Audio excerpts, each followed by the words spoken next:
Mega Man Battle Network is one of the many sub-series in the much-renowned Mega Man franchise.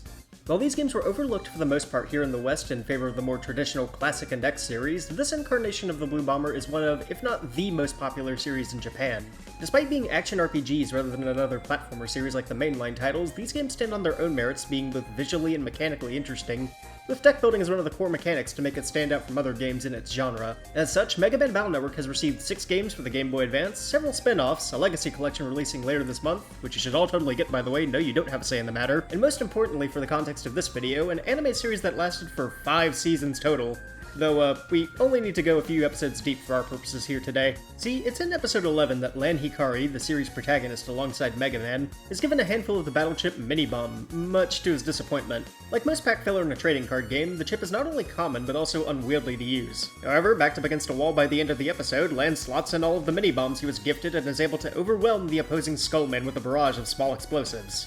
This bomb isn't frequently joked about by fans, as, like I stated earlier, the chip itself is not great by any means, even in the games, where it is outclassed by many of the other options available. However, the silly moment from the anime piqued my curiosity. Unlike some of the later entries, Battle Network 1 lets you use up to 10 copies of the same standard chip at a time. This means you can fill a 30-chip deck with nothing but copies of Mini-Bomb and its functionally similar chips Little Bomb, Cross Bomb, and Big Bomb. But that begs the question, can you replicate Lan's success in the show and beat the game with only the bomb chips? Well, I guess we'll just have to find out. So, hello everybody, Stupid Studios in here, and today we're going to see if we can beat Mega Man Battle Network 1 using only bomb chips. The rules here are simple. We'll only be using the battle chips Mini-Bomb, Little Bomb, Cross Bomb, and Big Bomb as our only means of damaging enemies. We'll also be restricting ourselves from using the Mega Buster, as I feel that would make things a bit too easy for this challenge. And since we won't have access to enough bomb chips to fill out the folder immediately, selecting non-bomb chips will be allowed to get them out of rotation so long as we don't actually use them. Also, while there are other chips that would probably fit in for this challenge, like Buster Bomb, Time Bomb, and the Bomb Man Navi chips, I wanted to restrict myself to chips that act closest to Mini-Bomb, as those 3 mentioned earlier either augment the Mega Buster to replace its shots with Mini-Bombs, is a bomb that acts more like a stage hazard than a thrown explosive, or stops time as part of its effect. Anyway, with the rules of the challenge out of the way, battle routine set! Execute!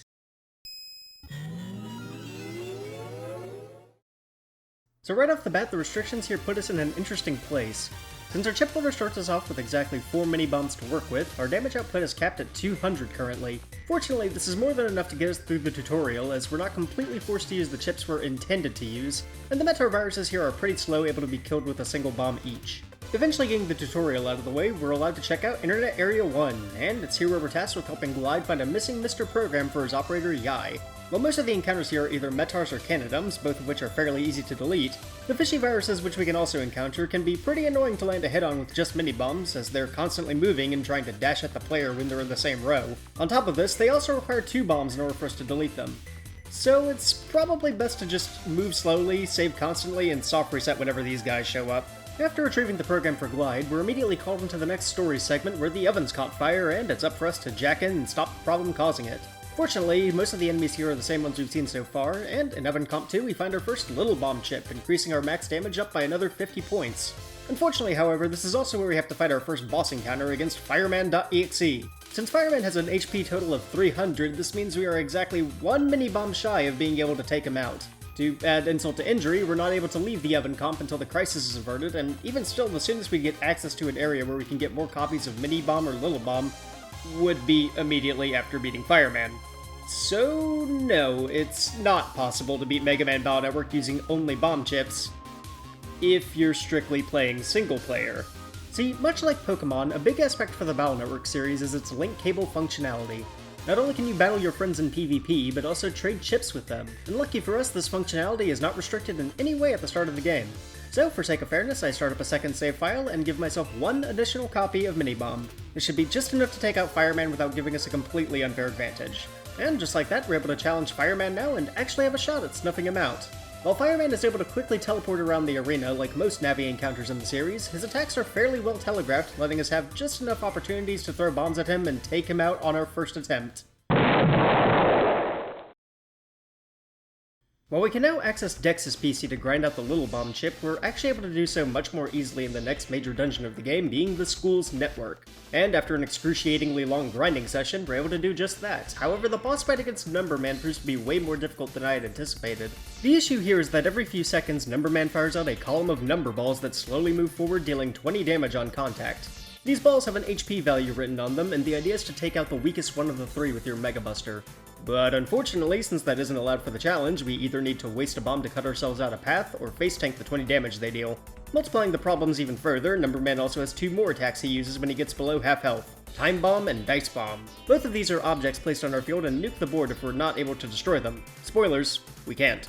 Ideally though, if we're extremely lucky, Numberman will use the Dice Bomb and roll a 1 or a 2 on it, since the damage is proportional to the roll times 10, but a lot has to go right for that to happen to even consider. Put together, Numberman is able to quickly divide into our health with unavoidable attacks if we're not able to delete him quickly enough. Being said, however, given that Numberman has 500 HP and our maximum damage output is 750, this doesn't bode well for our chances so far. Adding on to that, since we're not able to run a monocode deck, we can't cycle through the junk chips in our folder fast enough to get to our bombs. Even after loading a previous save to grind out dash attack chips from the fishy viruses in Yai's computer, we're only able to deal a fraction of Numberman's total health before getting outpaced in DPS. Fortunately, there's still one more thing I haven't done that might be able to turn the tides in our favor. As you probably noticed by now, my HP is maxed out at 140 currently. This is because the only 2 HP memories I've picked up so far have been from the Crisis scenario. However, at this point in the game, we're able to obtain enough to get us to 260 total HP before fighting Numberman. Since a majority of those HP memories are ones we can't get due to being locked into the Numberman scenario, I begrudgingly load up a fresh save file to max out my HP. Getting back to the point where we can access Internet 1, I first load up a GameShark code to give myself infinite money, because I may be insane enough to grind out the chips we need with only bombs, but 11,500 Zenny is a bit too mind-numbing even for me. After that, I buy out all the upgrades the shopkeeper can offer, grab the HP memory I missed in Mail's house, and make our way back to Numberman. The fight still proves to be incredibly difficult, but with the boost to our HP, we're able to devise a strategy to take him out. Since the bombs stun Numberman whenever he's hit by them, timing them as soon as the number balls are about to leave the screen gives us a longer duration between attacks, which means the custom gauge has more time to fill up for us. Eventually, with enough luck from both Numberman's AI and our chip folder giving us just what we need, Numberman is blasted sky high and subtracted completely from the equation. Now then, while Lan extorts Higsby for a better set of battle chips than the one we're giving him, I'd just like to ask, since you've made it this far in the video, to leave a like or a dislike depending on if you're enjoying it so far, and to comment below to let me know your thoughts. Also, did you know that according to my YouTube analytics, only 42% of my subscribers are capable of plugging in a USB without flipping it around a minimum of 3 times? That's so oddly specific, and yet I'm not surprised those are the results. In any case, I think we can do better than that. 2 times at most, for sure. So, if you want to be notified about whenever I upload and are a certified master at jacking into your devices, consider hitting that subscribe button. Anyway, on with the show! So, after fixing the school's network, we move on to the next story scenario, and the good news is that this one doesn't prove to be too difficult for us. We're tasked to fix the Metroline's computer system in Internet 2, which is definitely one of the more labyrinthian maps in the game. The only real threat of note here is the sortie viruses. If you leave them alive long enough, they'll activate an area grab chip and move forward to the frontmost column to attack you. Since none of our chips at this point are able to hit panels in the column behind where the bomb lands, this move from the sorties means your only other option is to load up your last save file. Fortunately, I was cautious enough to not let this happen, and we were able to take out Stoneman without much issue. With the Metroline repaired, we're able to access the government complex, and with it, we can challenge Sal and her navvy Woodman to a battle. Being an optional fight, Woodman can be pretty difficult, especially with the slow-moving bombs as our only method of attack. The main thing to look out for here, though, are the 3 sets of 3 wood towers he's able to summon on our side of the field. If you're careful, it can be a good opportunity to pelt him with bombs, as he's stationary for the duration of the attack, but they also deal a massive amount of damage if we're hit by them. However, the biggest danger Woodman poses is when he's at low health. Occasionally he'll drop a seed which, after enough time, will generate an apple that can heal the boss for 200 HP. And with our current damage output not being enough to delete him after eating the apple, we're going to want to save some of our bombs in the off chance that move is used. After a few attempts though, we're able to get the timing down for Woodman's attacks and fell the mighty oak. This gets us access to Sal's lunch cart in the process, which we can use as a shortcut later. Before we progress to the plot though, since we're able to access much of the internet at this point, including the postgame areas, I decided to take a detour to finalize our chip folder. In Internet 3, we're able to find the second tier of B-Tank viruses, where we're able to grind out a playset of Crossbomb B.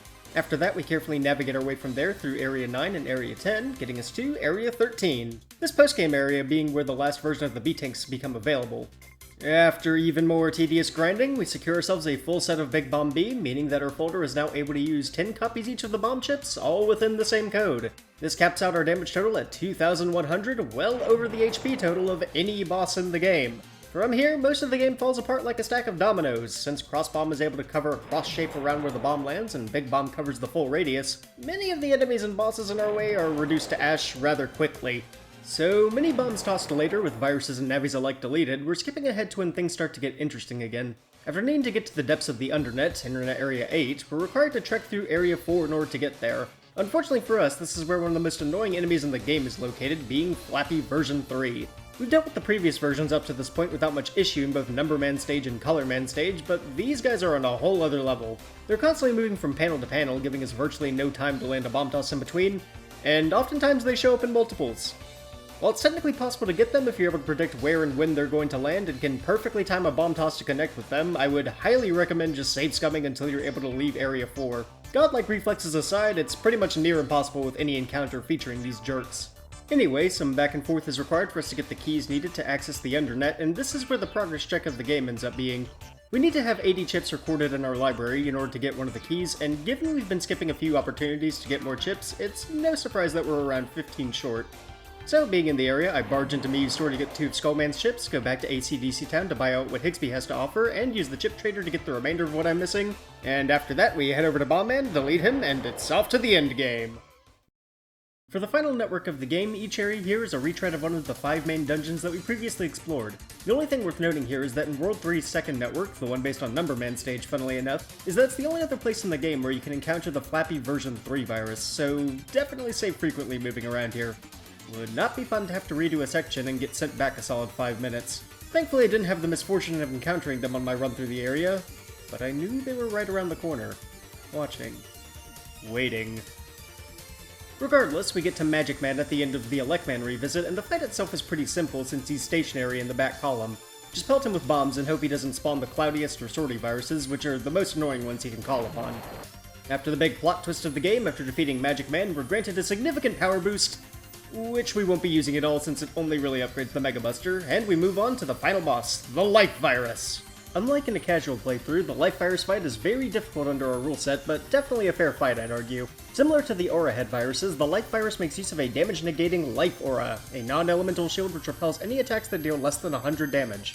Unfortunately, our strongest explosive, Big Bomb, only deals 90 damage. Fortunately, however, whenever the Life Virus attacks, there's a brief window of time where the aura is temporarily disabled. While we're able to get in damage by timing our shots correctly to not blink off the aura, we still need to worry about the barrage of attacks the Life Virus spits out, be it the 4 elemental Scuttle viruses that continually respawn to support the boss, a swiping attack similar to the Life Sword Program Advance, a laser that travels down the center row, and meteors that it summons to create shockwaves similar to the Gaia viruses. There's a lot to keep track of here. Also worth noting that dying means needing to retry Magic Man, since you're not allowed to save between fights. Thank God that Magic Man is fairly simple and we're not required to fight something like, say, Number Man version 3 instead.